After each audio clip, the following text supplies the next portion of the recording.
We need to have a standardized of pharmaceutical reps, the people that provide education to doctors, who is the chairman and CEO. The fascination the public has, the impact on society, the impact on unemployment. Allow for patients to get access to products that help them. Hi, everyone. Welcome to today's podcast, the Unscripted Podcast, where we talk all things related to healthcare and pharma. I'm really excited today to have as our guest Ellis Wheby, who is one of really the well-regarded leaders within the pharmaceutical industry, specifically within market access and reimbursement. And Ellis now currently is at Tarsus Pharmaceuticals, where he leads the market access organization there. Welcome, Ellis, to the podcast. Thank you for having me. It's always a pleasure to speak with you. Yeah, really good to have you, Ellis. Maybe for the folks that are listening that don't know, who you are and what you do, maybe just kind of give us a quick overview of what does it mean to lead market access and work in reimbursement in the pharmaceutical industry and what you do. First off, it's to me, it was the culmination of a long career in pharma. I started in sales, a lot of people did, but making the switch into market access was, for me, a way to better connect with patients and for patients' outcomes. Most of everybody that I know that's on the market access side, that's really what drove them to there.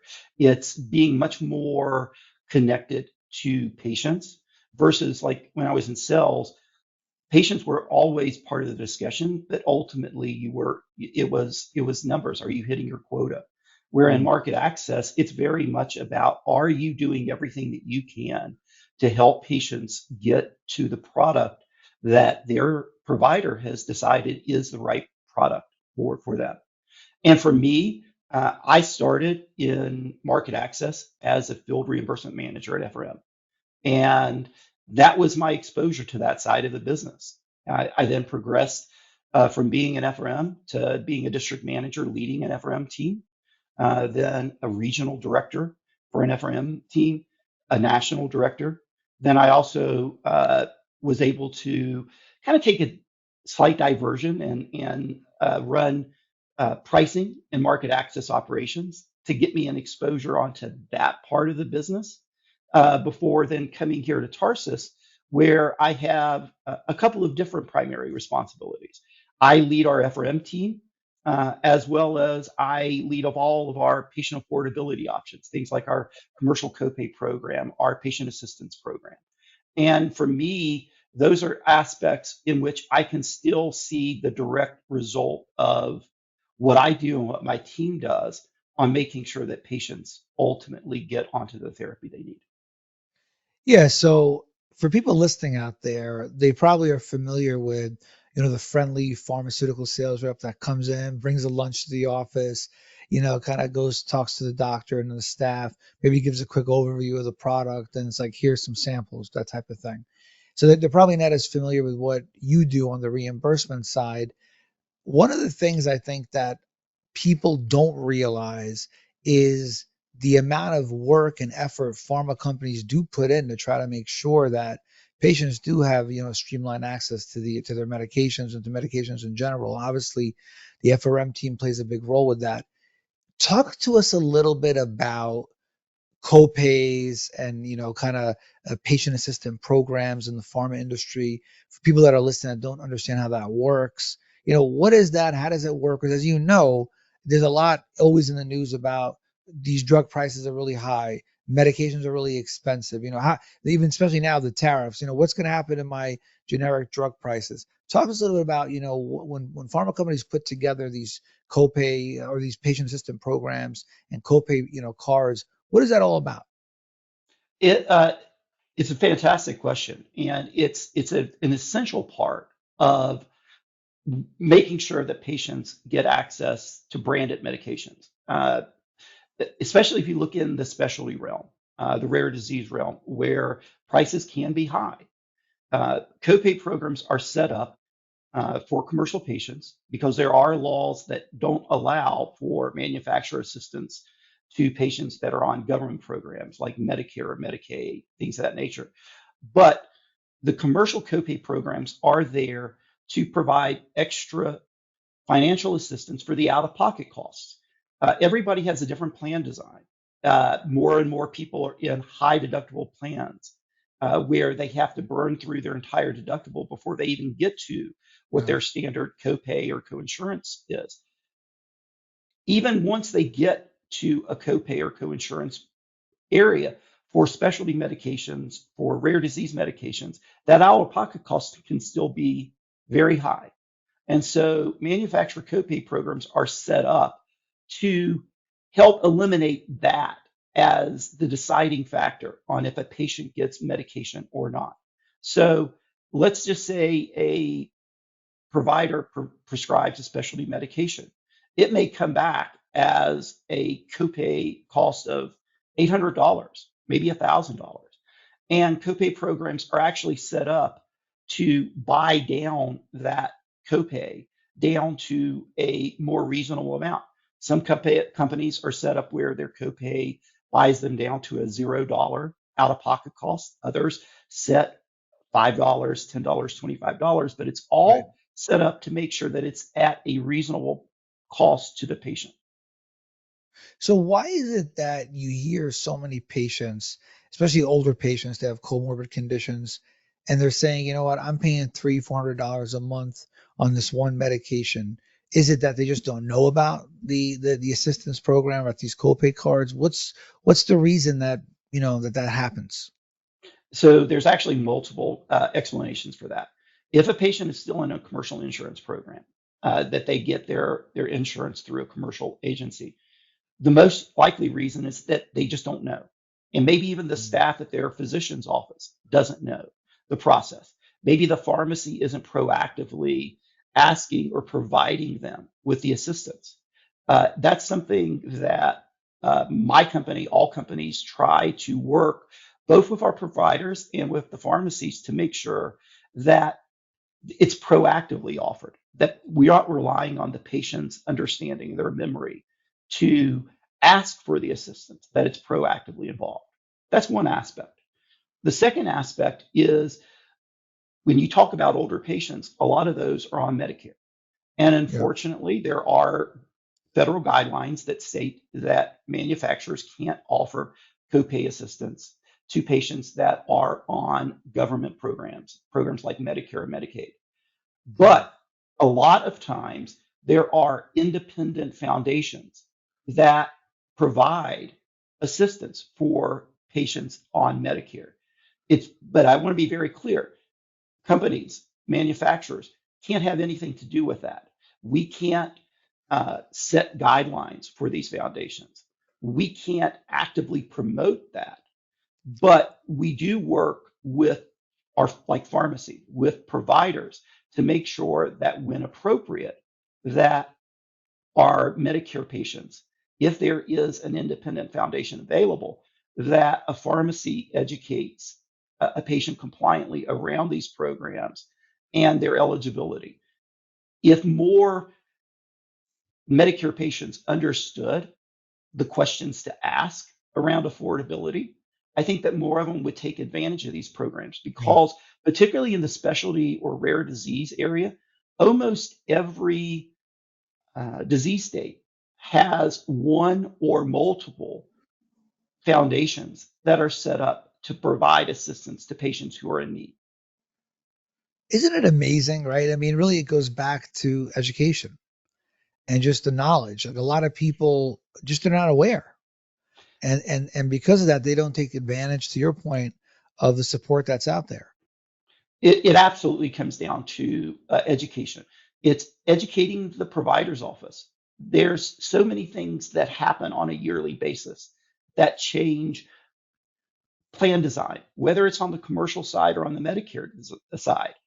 And you first have to make sure that providers and their staff are educated so that they can start those conversations. Then you also want to make sure that you're educating patients. You brought up Medicare. This year there was significant changes in Medicare. Yeah. There's now a cap at $2,000 a year. But the other thing that has changed is that payers in the Medicare space are now required to offer kind of like a smoothing program so that a patient doesn't have to pay it all in one month. So that if they have an $800 copay, that they can almost make it in payments across the year. and it's required to be offered by the payer, not by the manufacturer, not by the pharmacy, but directly by the payer. And Right. there's no conditions on that. There's no interest, et cetera. But it's once again, it's something that because it's a relatively new change, a lot of our patients just aren't aware of that offering. Why do you think so many people in the public they have this negative perception of the industry that pharma companies are just driving up costs? And I think both you and I, I worked in the industry for a long time. We know that there's a lot of other mitigating factors.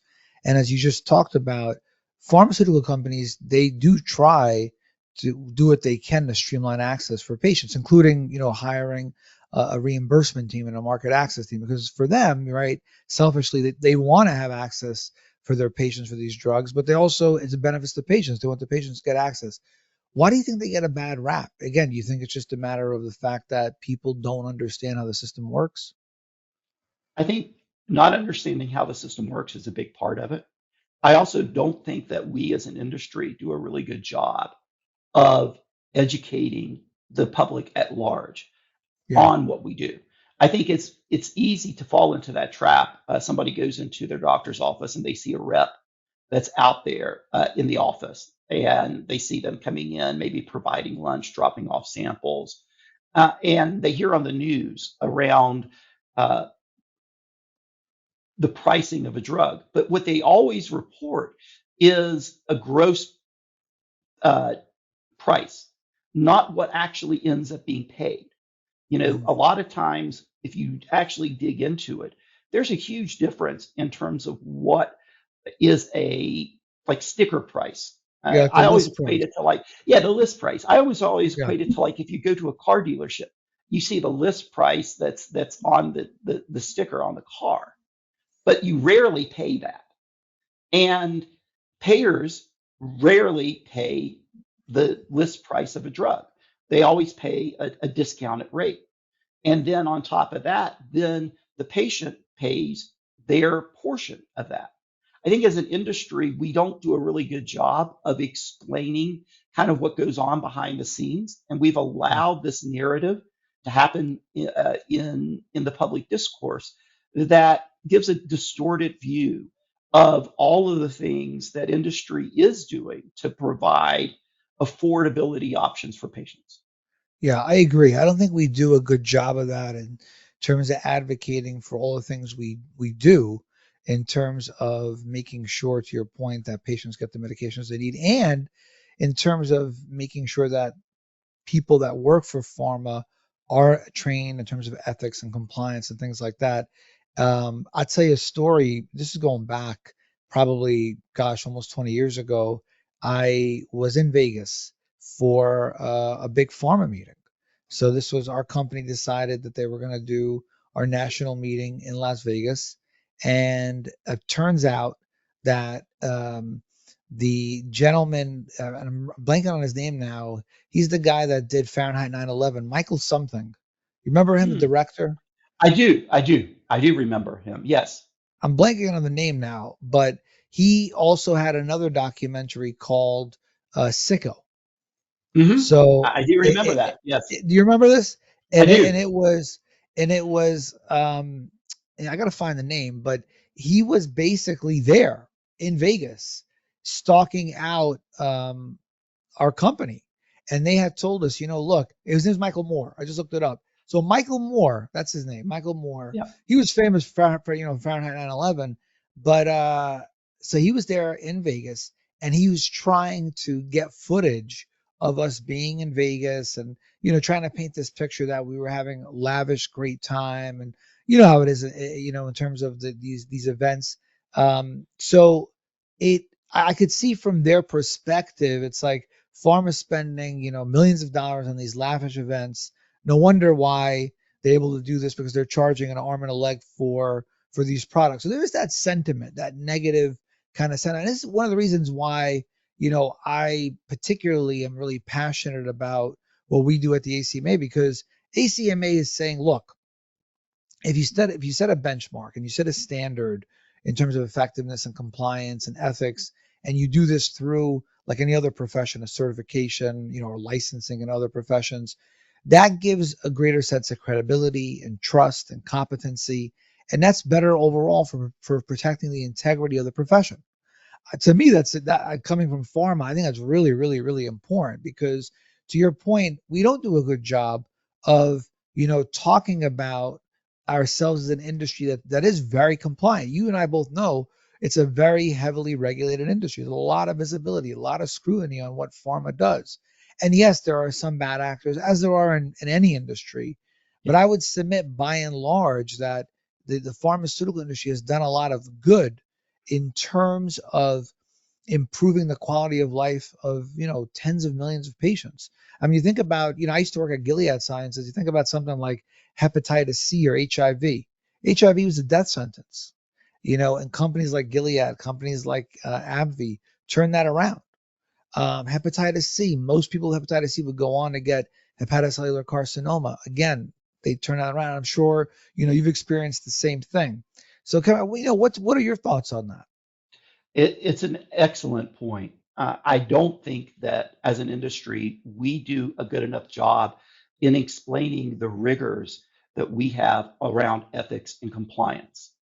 I've been in the industry long enough to remember when we were allowed to take customers out on golf outings, Yeah, where there were a lot of those type of things. Now on the sales side, we we're not even allowed to give out pens or notepads, things that you used to see all the time in the office.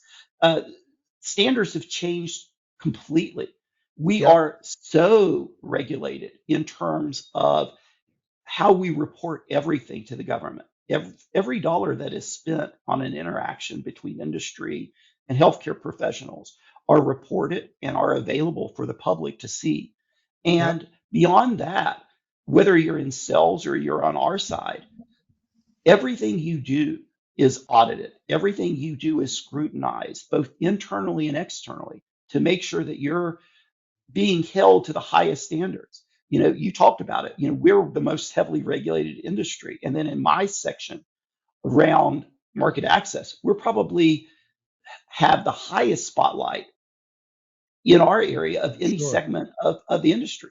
But I don't think that we do a good enough job in explaining that to the public, where they still think that we're living in those days where it's a lavish thing. We're throwing money at customers, and it's just not that. It's really evolved into a lot of very rigorous compliance standards in terms of your interaction with customers. It's very much based on the clinical data. How is the patient benefiting it? And for somebody who's been in the industry a long time, I like where we're at as an industry and where it's very patient focused versus being focused on what's in it for the physician, what's in it for the Sure. manufacturer. Tell me a little bit about it. What made you want to get into the industry? Talk to us maybe a little bit about your journey. I'm sure a lot of people are curious to just kind of hear how it all happened for you. What got you started as a rep in the industry? I was originally going to go into medicine, and my father had a stroke my Oh, wow. senior year in college, and it caused me to reevaluate a lot of things. And at first, I was like, "Oh, I'll just put off going to med school." But I was working, and I was working in the medical industry, and had an opportunity to interview and ultimately get into pharmaceuticals. What I saw was it was a way for me to take my passion for science and for medicine and for helping people, but direct it into another way. Right. And I've been really fortunate in both on the sell side and on the market access side to be associated with products that truly do change people's lives.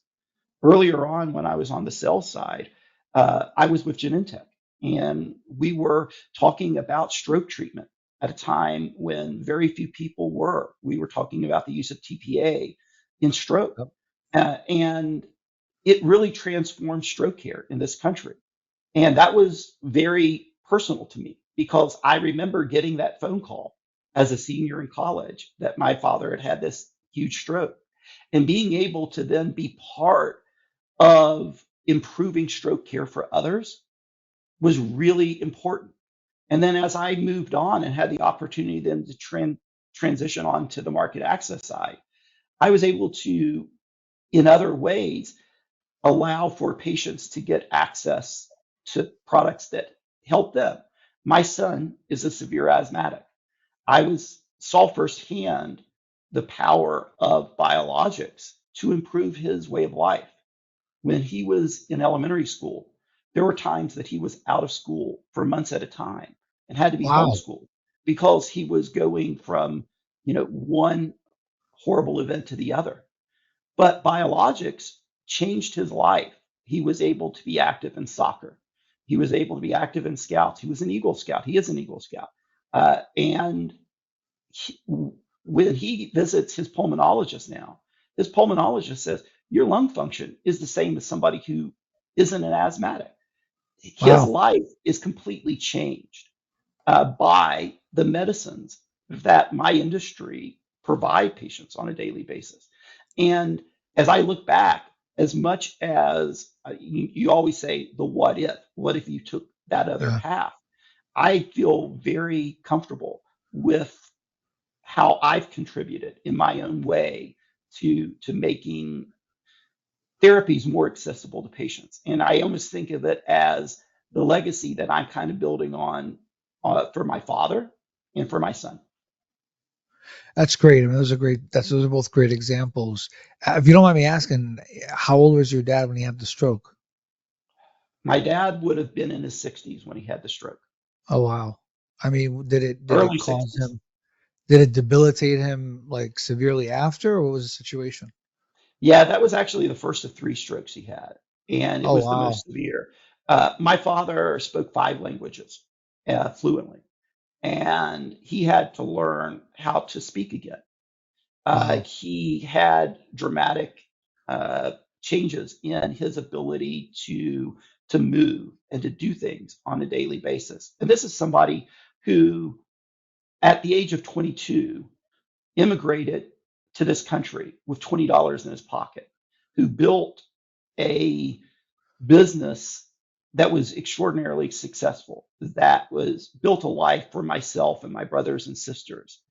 And he found himself now very dependent on others.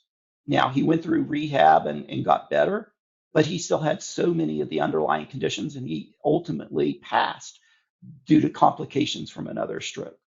But it was for me, it made all of these concepts around medicine and healthcare very personal. And I carry that to this day because I saw it when I was there at the hospital and seeing him in a really very different light than I had always seen in my entire life. And then I saw it when we were dealing with trying to get my son on his right medication.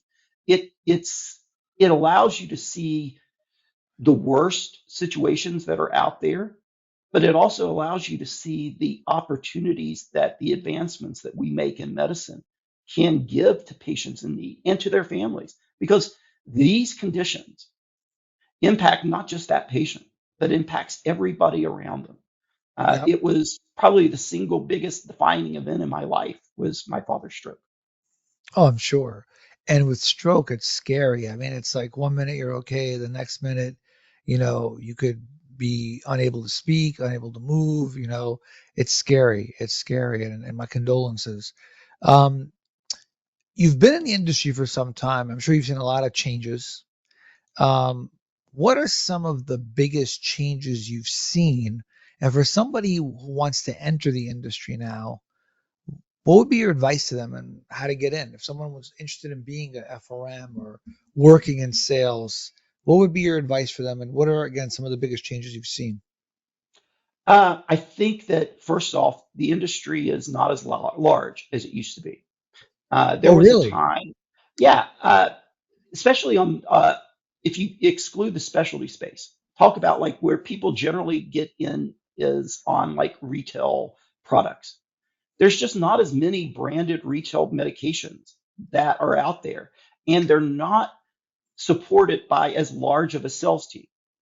I Yep. remember when the statins were first being launched, and you may have five or six representatives, sales representatives, Yep. that were calling on the same Yep. physician supporting the I state was one of medication. them. I was one of them. I was at Yeah, Merck.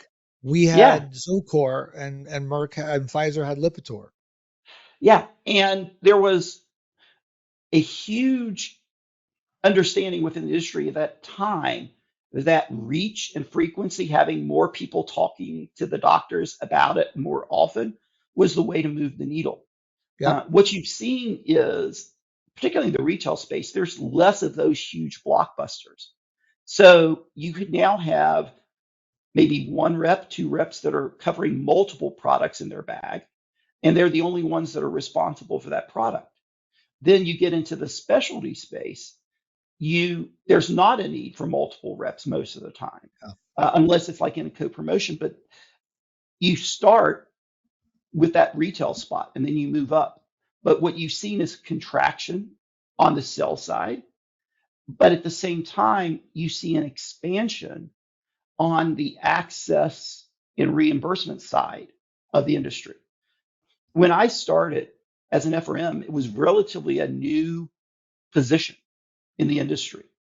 The And what growth of year was FRM, that? What year was that, Ellis, when you first started as an FRM? mid 90s.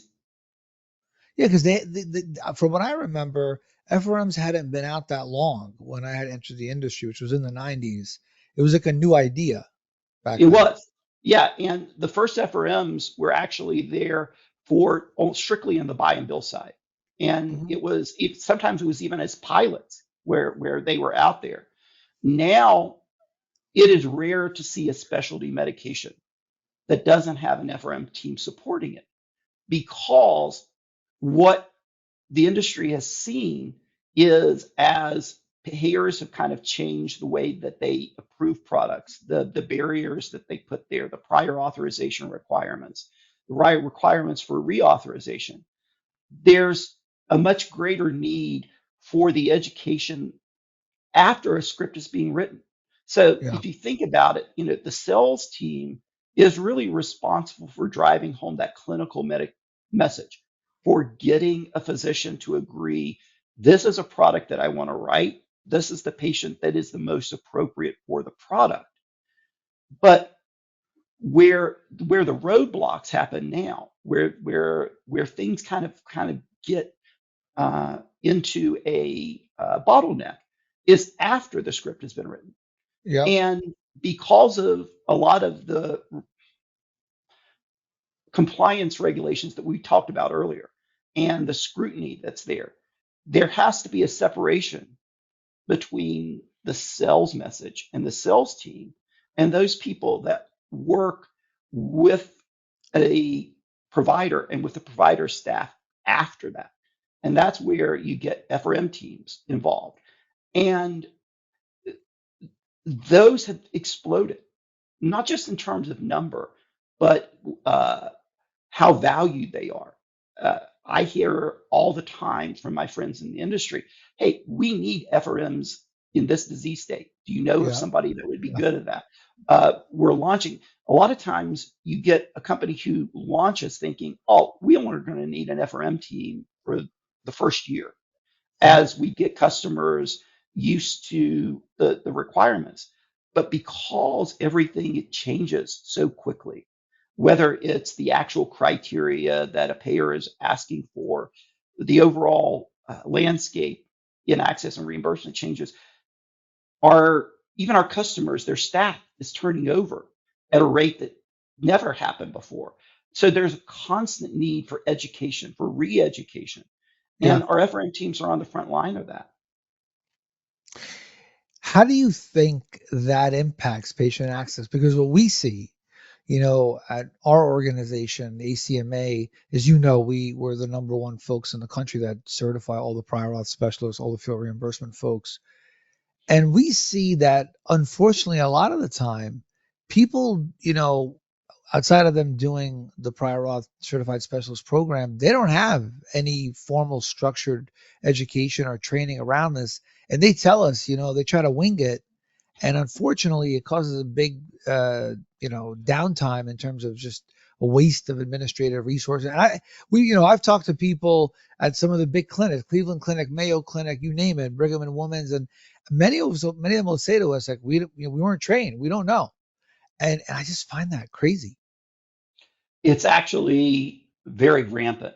If you look at from the provider perspective, outside of certain specialties that have really kind of ingrained into their specialty that they're going to have, let's say a biologics coordinator.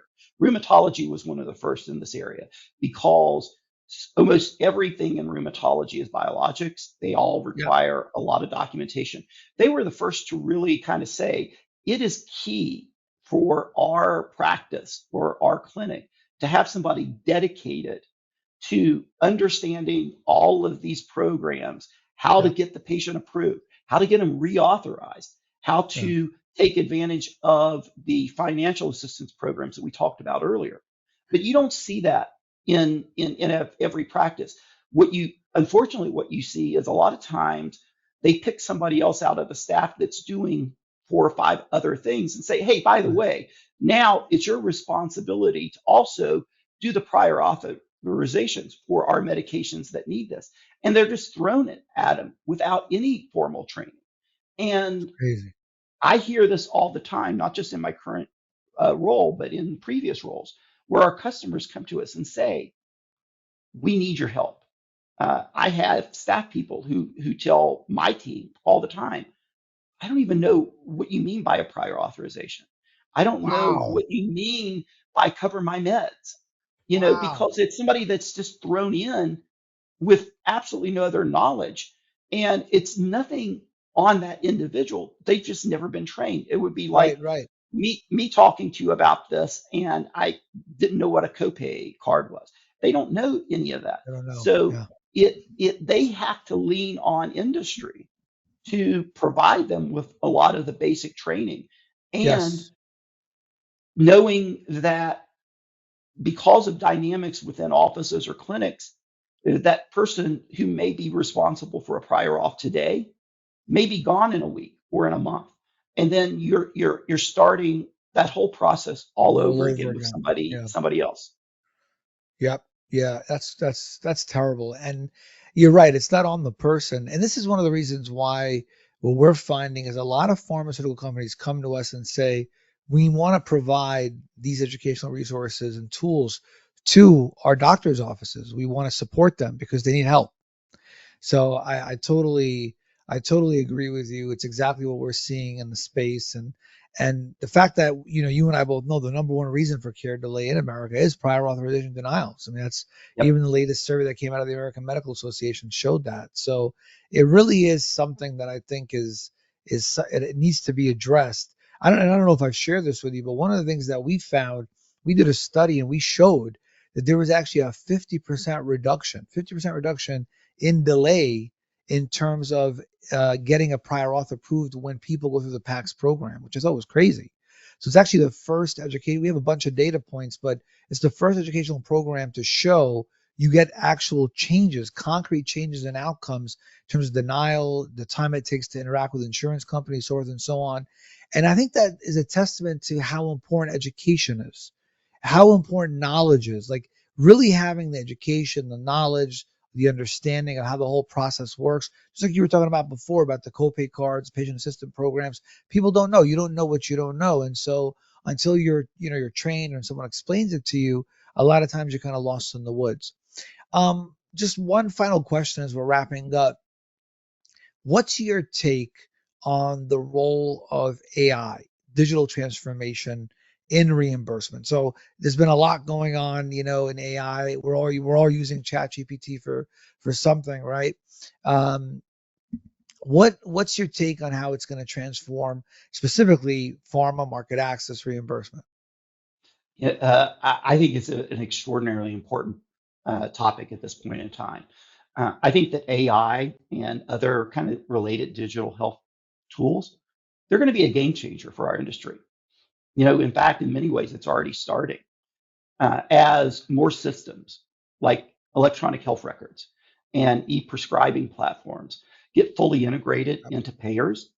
Payers are gaining an ability to pull all of that information and align it with approval criteria and make either real time or very close to real time decisions. Often driven by utilization of AI. Yep. And that trend is only going to continue to build. And it won't be long until that is the standard rather than just being an outlier. Yep. Yep. But what it also, though, drives home, at least to me, is that whether it's on the industry side or the prescriber side, is that we both also have to become more comfortable with utilization of these tools, utilization of AI, and become much more proactive in understanding, hey, wait a minute, I have to have everything really buttoned down if I'm a prescriber before I send on that e-prescribe going through the EHR through Sure. an e-prescribing platform. I better have everything buttoned up because my payer is going to pull everything immediately.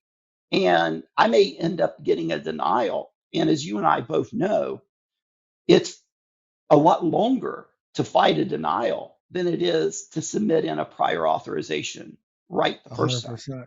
Yep. And I think that knowing that the payers are building out systems to utilize AI and other digital tools, it becomes incumbent upon us to make sure that industry is using those tools so that our teams really understand everything and can get to it very quickly and in a way that we then can communicate to our customers. Hey, this is what you're going to need to understand. If you've made the clinical decision to prescribe a product, here are things that you need to make sure are being done. It may be lab testing, it may be Right. documenting how long they've been uh, diagnosed with an illness. It may be even documenting prior therapies that they've tried and failed. But we have to work together with our prescribers in finding ways to utilize the same tools that payers are using to make sure that we don't end up having greater roadblocks caused by AI versus using AI to reduce the roadblocks of patient care. Yeah. Yeah, no, I think you hit the nail on the head. I think it's going to transform the industry. I think it already's begun to transform the industry. I'm seeing it across the board, and I think especially in this particular area, being able to harness that information in real time to be able to better support the HCPs is going to be huge. Ellis Wheby, I wanted to again thank you for joining today's podcast, Unscripted Podcast.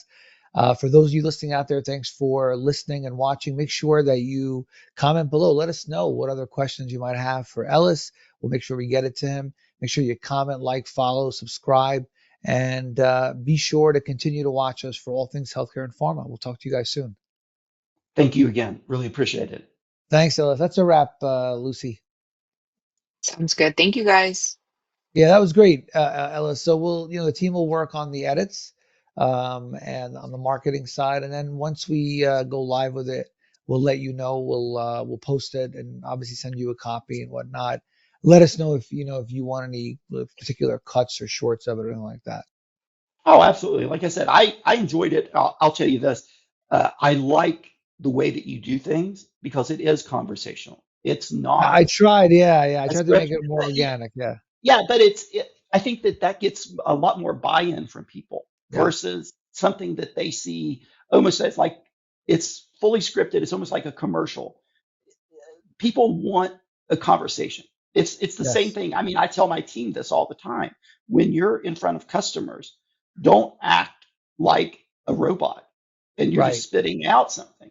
yes, Ask good questions, listen, and then build off of that and make sure that you're customizing your conversation to that particular customer's needs so that yeah. they don't feel like uh, I'm not getting what I want. I'm just hearing your marketing message or I'm just Yeah, hearing yeah. your overall Well, message. well, they feel like they're disconnected, like you're not talking to them, you're kind of talking at them. But you did a great job. I mean, you were great. You're very natural. I love the energy. Like I said, I thought it was really organic. I think the content is really going to be something that people will like. So I'm excited to see how it's received. But yeah, you did a great job. Well, thank you. And thanks again for the invitation. I look forward to it and looking forward to the upcoming board meeting. Yes, yes, I know Yeah. Ella's scheduled that. Yep. I told him actually what the topic was going to be, and he was very excited about it. Oh, really? Yes. Okay, good. Yeah. Yeah. So thanks again. If you all need anything from me, please reach out. I'm always available. Okay. Thank you, Ellis. All right, have a great rest of your day, okay? All right. Take care.